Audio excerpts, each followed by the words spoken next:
Welcome to today's explainer. So, let me ask you something right off the bat. When you close your eyes, take a deep breath and actually begin to pray. Who exactly are you picturing? It sounds like a pretty simple question, right? But honestly, when you really stop and think about it, the sheer scale of what we're doing can feel, well, incredibly overwhelming. So today, we're taking a deep dive into how to center your mind, understand your unique place in the cosmos, and figure out exactly who you should be thinking about when you pray. Let's just tackle the massive elephant in the room right away. In a world packed with literally billions of people, is it hard to believe your specific prayer is truly heard? It's kind of an existential math problem we all wrestle with at some point. I mean, you are one single individual on a planet packed with 8 billion other humans, spinning in a solar system, tucked inside a massive galaxy. Statistically speaking, it's so easy to feel like a mere rounding error. When you speak out into the void, it can feel mathematically impossible that your specific voice even registers. And hey, it's completely normal to feel that doubt. Section 1. The vastness of the universe in the human being. Let's really look at our place in the cosmos. You know, it's so easy for our minds to completely scatter and get lost when we try to comprehend the universe's sheer scale. If you only focus on the vast heavens and the immense earth, you're going to feel tiny, absolutely tiny. But look at how the perspective suddenly shifts here. It pulls us away from that intimidating macro level of the cosmos directly down to the micro level, the unique human voice, face, and tongue. It literally snaps our perspective from the infinite right down to the incredibly intimate. And this brings us to a really fascinating insight called the fourth secret. Here's the thing. If you try to wrap your head around the whole universe when you pray, your mind just gets lost. So the secret? Don't even try to. Instead, by focusing on the specific, tailored mercy in your own individual life, you anchor your mind.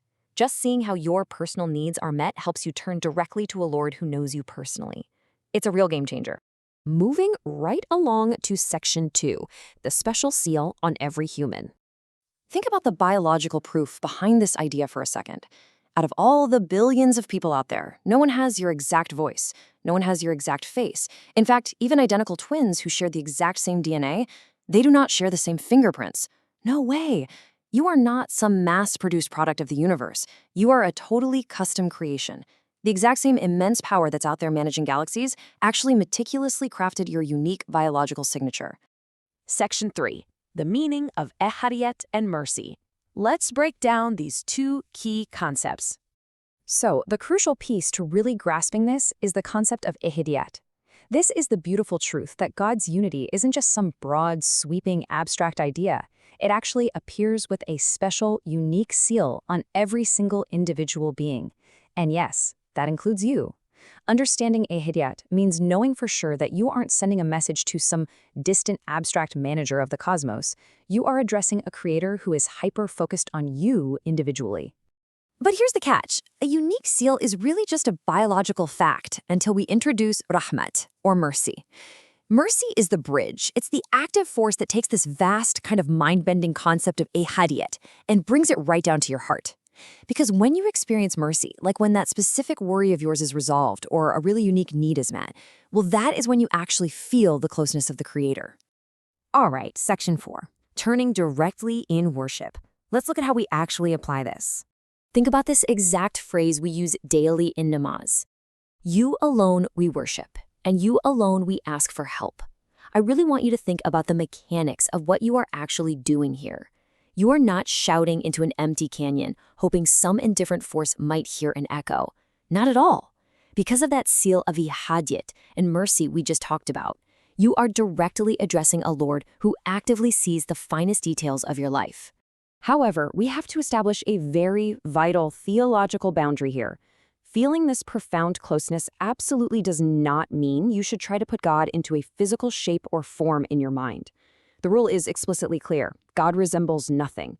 Actually, scratch that. It's more like reducing the creator of the universe to a human-like form in your imagination actively limits the very power that knows you so intimately. So that begs the question. If we can't picture a physical form, how do we know who we're addressing? Well, we recognize the Creator by observing 3 profound elements around us: His names, His magnificent works, and His boundless mercy. By looking at the intricate world around you and feeling the mercy in your own life, you form a true, profound understanding without ever needing a physical image. Which brings us to our final section, Section 5. Who are you addressing in prayer?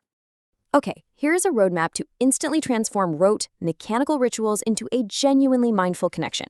First, don't rush. Seriously, stop rushing through memorized phrases, starting today. Second, be sincere. State your specific need openly without hiding behind formalities. And third, the culmination of the whole shebang we've covered, remember that the knower of the universe knows you.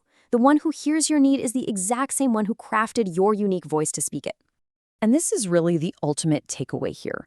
You might physically be a microscopic dot within a terrifyingly great universe. I mean, that's just a geographical reality. But being small does not equate to being insignificant. Thanks to the special seal on your life and the bridge of mercy, you are never unknown, and you are never, ever forgotten. Which leaves us with this final thought. Next time you raise your hands or bow your head, think about the immense power that simultaneously spins galaxies and maps the unique ridges of your fingerprints. So, let me ask you, are you truly aware of who you address in prayer? I hope this explainer has given you a fresh, empowering perspective for your next moment of reflection. Keep learning, keep reflecting, and we'll see you in the next explainer.